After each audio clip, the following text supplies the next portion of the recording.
ನಮ್ಮ ನೂತನವಾಗಿ ಕರ್ನಾಟಕದ ಕಾಂಗ್ರೆಸ್ ಸರ್ಕಾರದ ವತಿಯಿಂದ ಭಾರತ್ ಜೋಡೋ ಯುವ ಸಂಘ ಅಂತ ಹೇಳಿ ಒಂದು ನೂತನವಾಗಿ ಒಂದು ಯೋಜನೆಯನ್ನು ತಂದಿದ್ದಾರೆ. ಈ ಯೋಜನೆ ಬಂದ್ಬಿಟ್ಟು ನಮ್ಮ ಕ್ರೀಡಾ ಮತ್ತು ಯುವ ಸಬಲೀಕರಣ ಇಲಾಖೆ ವತಿಯಿಂದ ಈ ಯೋಜನೆಯನ್ನು ಅನುಷ್ಠಾನಗೊಳಿಸ್ತಿದ್ದಾರೆ. ಇದು ಕರ್ನಾಟಕ ಸೊಸೈಟಿ ರಿಜಿಸ್ಟ್ರೇಷನ್ 1960 ಪ್ರಕಾರ ಈ ಯೋಜನೆಯನ್ನು ತಂದಿದ್ದಾರೆ. ಇದ್ರ ಮೂಲ ಉದ್ದೇಶ ಏನು ಅಂತ ಅಂದರೆ, ಒಂದು ತಾಲೂಕಿನಲ್ಲಿ ಒಂದು ಪಂಚಾಯಿತಿಯಲ್ಲಿ ಎಲ್ಲ ಯುವಕರನ್ನ ಒಂದು ವೇದಿಕೆಗೆ ತಗೊಂಬರ್ದು ಅಂತ ಒಂದು ಯೋಜನೆ ಇದು. ಇದಕ್ಕೆ ವಯೋಮಿತಿ ಬಂದು 16ರಿಂದ 35 ವರ್ಷದೊಳಗಡೆ ಇರೋ ಹುಡುಗರು, ಯುವತಿಯರು ಈ ಯೋಜನೆಗೆ ನೋಂದಣಿಯನ್ನು ಮಾಡಿಸ್ಕೊಬೋದು. ಅವ್ರಿಗೆ ಇದಕ್ಕೆ ಬೇಕಾಗಿರೋದು ಒಂದು ಆಧಾರ್ ಕಾರ್ಡ್ ಒಂದು, ಮತ್ತು ಸದಸ್ಯತ್ವ ಶುಲ್ಕ ಅಂತ ಹೇಳಿ 10 ರೂಪಾಯಿನ ಕಳಿಸ್ಕೊಡ್ತಾರೆ. ಇದು ಏನು ಅಂತ ಅಂದರೆ, ಪಂಚಾಯಿತಿಯಲ್ಲಿ 100 ಜನ ಮೇಲೆ ಇದ್ದರೆ ಈ ಸಂಘವನ್ನು ನಾವು ಓಪನ್ ಮಾಡ್ಕೊಳ್ಬೋದು. 100 ಜನ, ಮಿನಿಮಮ್ 100 ಜನ ಇರಬೇಕು. 100ರಿಂದ 250 ಜನವರೆಗೂ ಇದೆ. ಪಂಚಾಯಿತಿ ಮಟ್ಟದಲ್ಲಿ ಒಂದು ಸಂಘ ಓಪನ್ ಆಗಬೇಕು ಅಂದರೆ 100 ಜನ ಇರಬೇಕು. ಆ 100 ಜನದಲ್ಲಿ 15 ಜನನ ಆಫೀಸ್ ಬೇರರ್ಸ್ ಅಂತ ಮಾಡ್ಕೊತಾರೆ, ಅಂದರೆ ಎಕ್ಸಿಕ್ಯೂಟಿವ್ ಮೆಂಬರ್ಸು. ಒಂದು ಅಧ್ಯಕ್ಷರು ಬರ್ತಾರೆ, ಒಂದು ಉಪಾಧ್ಯಕ್ಷರು ಬರ್ತಾರೆ, ಒಂದು ಖಜಾಂಚಿ ಬರ್ತಾರೆ.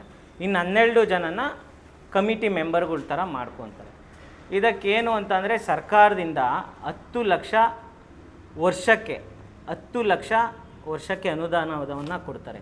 ಇದೇನು ಕಾಂಗ್ರೆಸ್ ಸರ್ಕಾರ ಮಾಡಿದ್ದಾರೆ ಅಂತ ಹೇಳಿ ಬರೀ ಕಾಂಗ್ರೆಸ್ ಹುಡುಗರೇ ಹೋಗಬೇಕು, ಕಾರ್ಯಕರ್ತರೇ ಹೋಗಬೇಕು ಅಂತ ಅಲ್ಲ. ಇದು ಯಾವುದೇ ಪಕ್ಷ ಭೇದವಿಲ್ಲದೆ, ಯಾವುದೇ ಜಾತಿ ಇಲ್ಲದೆ, ಯಾವುದೇ ಧರ್ಮ ಇಲ್ಲದೆ ಎಲ್ಲರೂ ಇದಕ್ಕೆ ಈ ಯೋಜನೆಗೆ ಒಳಪಡ್ಬೋದು. ಏನು ಅಂತಂದರೆ, ಒಂದು ಲಿಂಕ್ ಬಿಟ್ಟಿದ್ದಾರೆ, ಸರ್ಕಾರದ ವತಿಯಿಂದ ಲಿಂಕ್ ಬಿಟ್ಟಿದ್ದಾರೆ. ಆ ಲಿಂಕಲ್ಲಿ ನಾವು ರಿಜಿಸ್ಟ್ರೇಷನ್ ಮಾಡ್ಕೊಳ್ಬೇಕು ಅಷ್ಟೇ, ಬೇರೆ ಇಲ್ಲ. ಒಂದು ರಿಜಿಸ್ಟ್ರೇಷನ್ ಮಾಡಿಕೊಂಡ್ರೆ ಅವರು ಆ ಸಂಘಕ್ಕೆ ಸೇರಿಕೊಳ್ತಾರೆ.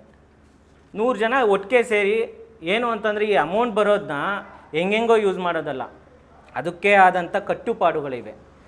ಇದಕ್ಕಿಷ್ಟಕ್ಕೆ ಯೂಸ್ ಮಾಡಬೇಕು ಅಂತ ಇದೆ. ಇದನ್ನು ನಾವು ಏನೇನಕ್ಕೆ ಯೂಸ್ ಮಾಡ್ಬೋದು ಅಂತ ಅಂದರೆ, ಒಂದು ಕ್ರೀಡೆಗೆ ನಾವು ಒಂದು ಸಾಮಗ್ರಿ ತರಬೇಕು ಕ್ರೀಡೆಗೆ, ಅದಕ್ಕೆ ಯೂಸ್ ಮಾಡ್ಬೋದು. ಒಂದು ಯಾವುದೋ ಒಂದು ಹೆಲ್ತ್ ಕ್ಯಾಂಪು, ಬ್ಲಡ್ ಕ್ಯಾಂಪು, ಇಂಥದಕ್ಕೆ ಯೂಸ್ ಮಾಡ್ಬೋದು. ಮತ್ತು ಯಾವುದಾದ್ರೂ ಯೋಗ ಕ್ಲಾಸಸ್ ಇದು ಮಾಡ್ಬೋದು. ಇವಾಗ ನಮ್ಮ ಗ್ರೌಂಡಲ್ಲಿ ಯಾವುದೋ ಒಂದು ಇದು ಮುರಿದೋಗಿದೆ, ಏನು ಪೋಲು ಕ್ರೀಡೆದು ಯಾವುದೋ ಒಂದು ಪೋಲ್ ಮುರಿದೋಗಿ, ಅದು ನಾವೇ ಹಾಕ್ಸ್ಕೊಬೋದು. ಇವಾಗ MLA ಅವ್ರು ವೆಯ್ಟ್ ಮಾಡೋಂಗಿಲ್ಲ, ಏನೂ ಇಲ್ಲ. ನಾವೇ ಒಂದು ಕಮಿಟಿ ಮಾಡ್ಕೊಂಡಿರ್ತೀವಿ. ನಮ್ಗೇನು ಬೇಕೋ ಅದು. ಇವಾಗ ಒಂದು ಬಸ್ ಸ್ಟ್ಯಾಂಡಲ್ಲಿ ಒಂದು ವಾಟ್ರ್ ಪ್ಲ್ಯಾಂಟ್ ಬೇಕು, ಅವಾಗಾದರೆ ನಾವು ಪಂಚಾಯತಿಗೆ ಹೋಗೋ ಒಂದು ಲೆಟ್ರ್ ಕೊಡಬೇಕಿತ್ತು. ಅದು ಈಗ ನಮ್ಮದೇ ಕಮಿಟಿ ಇರುತ್ತೆ, ನಾವೇ ಯುವಕರೆಲ್ಲ ಸೇರಿಕೊಂಡು ಅದಕ್ಕೆ ಮಾಡ್ಬೋದು. ಆ ಥರ ಇದೆ. ಆಮೇಲೆ ಇದರಲ್ಲಿ ಕ್ಯಾಟಗರಿ ವೈಸು ಕೊಟ್ಟಿದ್ದಾರೆ. ಏನು 15 ಜನ ನಾನು ಹೇಳಿದ್ದೀನಿ ಎಕ್ಸಿಕ್ಯೂಟಿವ್ ಮೆಂಬರ್ ಅಂತ, ಆ 15 ಜನದಲ್ಲಿ ಇಂಥವ್ರು 3 ಜನ SC/ST, ಅಂದರೆ ಹೆಂಗೆ ಡಿವೈಡ್ ಮಾಡಿದ್ದಾರೆ ಅಂದರೆ, 3 ಜನ SC/ST, ಅದರಲ್ಲಿ ಒಂದು ಮಹಿಳೆ ಇರಲೇಬೇಕು. ಮತ್ತು ಎರಡನೇದು 4 ಜನ BCMA ಮತ್ತು ಮೈನಾರಿಟಿ, ಅದರಲ್ಲಿ ಒಬ್ಬರು ಲೇಡೀಸ್ ಇರಲೇಬೇಕು. ಮತ್ತು ಇನ್ನು ಮಿಕ್ಕಿದ್ದ 8 ಜನ ಜನರಲ್ ಕ್ಯಾಟಗರಿ, ಅದರಲ್ಲಿ 3 ಜನ ಮಹಿಳೆಯರು ಇರಲೇಬೇಕು.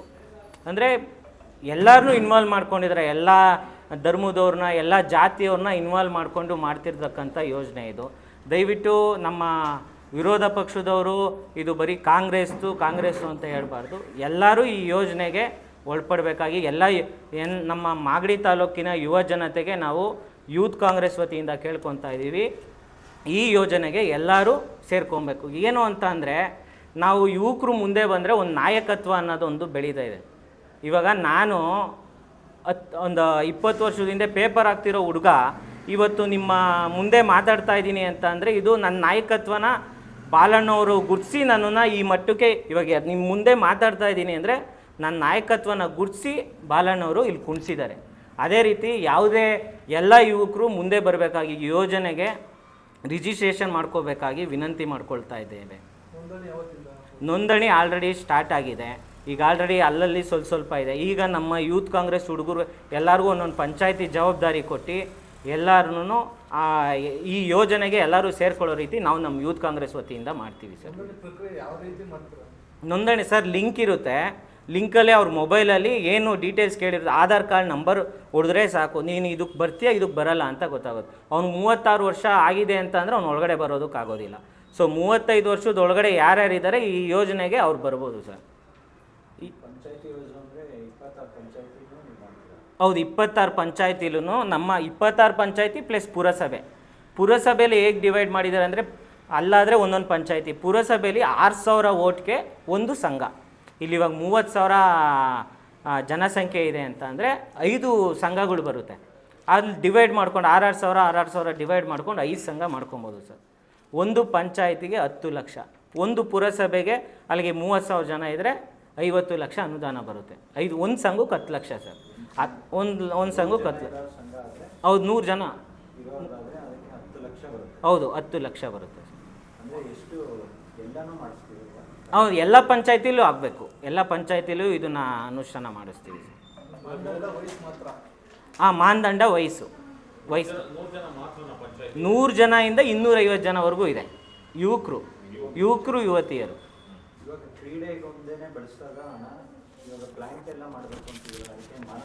ಇಲ್ಲ, ಪ್ಲ್ಯಾಂಟ್ ಅಂದರೆ ನೀವು ಪರಿಸರಕ್ಕೂ ಯೂಸ್ ಮಾಡ್ಬೋದು. ನಾವೇನಾದರೂ ಇವಾಗ ಹೋಗಿ ಪ್ಲ್ಯಾಂಟೇಷನ್ ಮಾಡಬೇಕು ಅಂದರೆ ಅದಕ್ಕೂ ಯೂಸ್ ಮಾಡ್ಬೋದು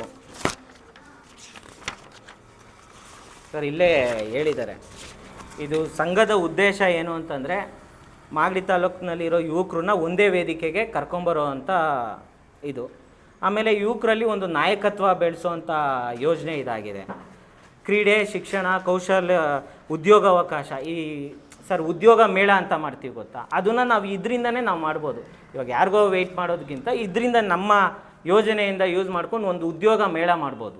ಯಾವುದೋ ಒಂದು 3-4 ಕಂಪ್ನಿ ಕರ್ಕೊಂಬಂದು, ಯಾವುದೋ ಇವಾಗ SLC ಮಾಡಿರ್ತಾರೆ, PU ಡಿಗ್ರಿ ಅಂಥವ್ರಿಗೆಲ್ಲ ನಾವೇ ಉದ್ಯೋಗ ಮೇಳ ಮಾಡಿ ಅದನ್ನು ಇದು ಮಾಡ್ಬೋದು ಸರ್. ಲಿಂಕು ನಾನು ಎಲ್ಲ ಗ್ರೂಪ್ಗಳಿಗೂ ನಾನು ಕಳಿಸ್ತೀನಿ ಸರ್. ಇದೆ ಪೋರ್ಟಲಲ್ಲೇ ಬಿಟ್ಟಿದ್ದಾರೆ. ಪ್ರಮುಖ ಚಟುವಟಿಕೆಗಳು ಏನೇನು ಮಾಡ್ಬೋದು ಅಂದರೆ ಒಂದು ಕ್ರೀಡಾಕೂಟ, ನಾವೇ ನಮ್ಮ ಸೈಡಿಂದ ಕ್ರೀಡಾಕೂಟ ಮಾಡ್ಬೋದು. ಆಮೇಲೆ ಒಂದು ಸ್ಪೋರ್ಟ್ಸ್ ಟ್ರೈನಿಂಗು, ಕ್ರೀಡೆಗೆ ಏನು ಟ್ರೈನಿಂಗ್ ಬೇಕೋ ಅದನ್ನು ಈ ಯೋಜನೆಯಿಂದ ಮಾಡ್ಬೋದು, ಈ ಸಂಘದ ವತಿಯಿಂದ ಮಾಡ್ಬೋದು ಸರ್.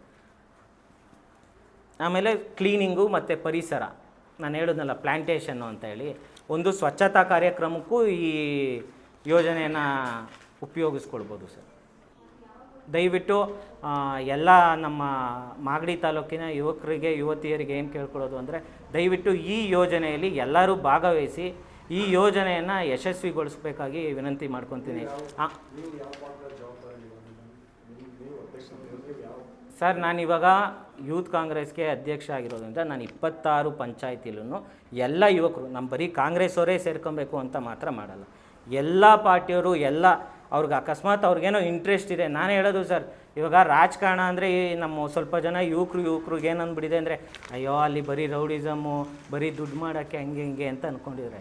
ಸರ್, ರಾಜಕಾರಣದಲ್ಲಿ ನೀವು ಸೇವೆ ಮಾಡಿ ನೋಡಿ, ನೀವು ಒಂದು ಹೆಲ್ತ್ ಕ್ಯಾಂಪು ಒಂದೇನೋ ಮಾಡಿ ನೋಡಿ, ಅಲ್ಲಿ ಸಿಗೋವಂಥ ಖುಷಿನೇ ಬೇರೆ ಸರ್. ರಾಜಕೀಯ ಬಂದು ಒಂದು ಸೇವೆ, ಬಟ್ ಸುಮ್ಮನೆ ಏನಾಗೋಗಿದೆ ಬೇರೆ ಕಡೆ ಎಲ್ಲ ತೋರಿಸಿ ರಾಜಕಾರಣ ಅಂದರೆ ಇಷ್ಟೇ ಅನ್ನೋ ಥರ ಬಂದುಬಿಟ್ಟಿದೆ ಅವ್ರಿಗೆಲ್ಲ. ಅದನ್ನು ಈಗಿನ ಯುವಕರು ಮುಂದೆ ಬಂದು ಸೇವೆ ಮಾಡಿ ಅದರಲ್ಲಿ ಸಿಗೋವಂಥ ಖುಷಿ ಇನ್ಯಾವುದ್ರಲ್ಲೂ ಸಿಗಲ್ಲ ಸರ್.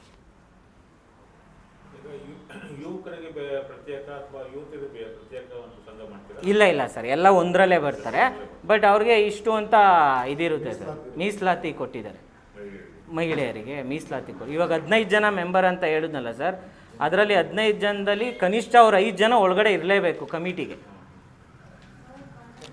ಅಧ್ಯಕ್ಷರು, ಉಪಾಧ್ಯಕ್ಷರು, ಖಜಾಂಚಿ ಅಂತ ಇರ್ತಾರೆ ಸರ್.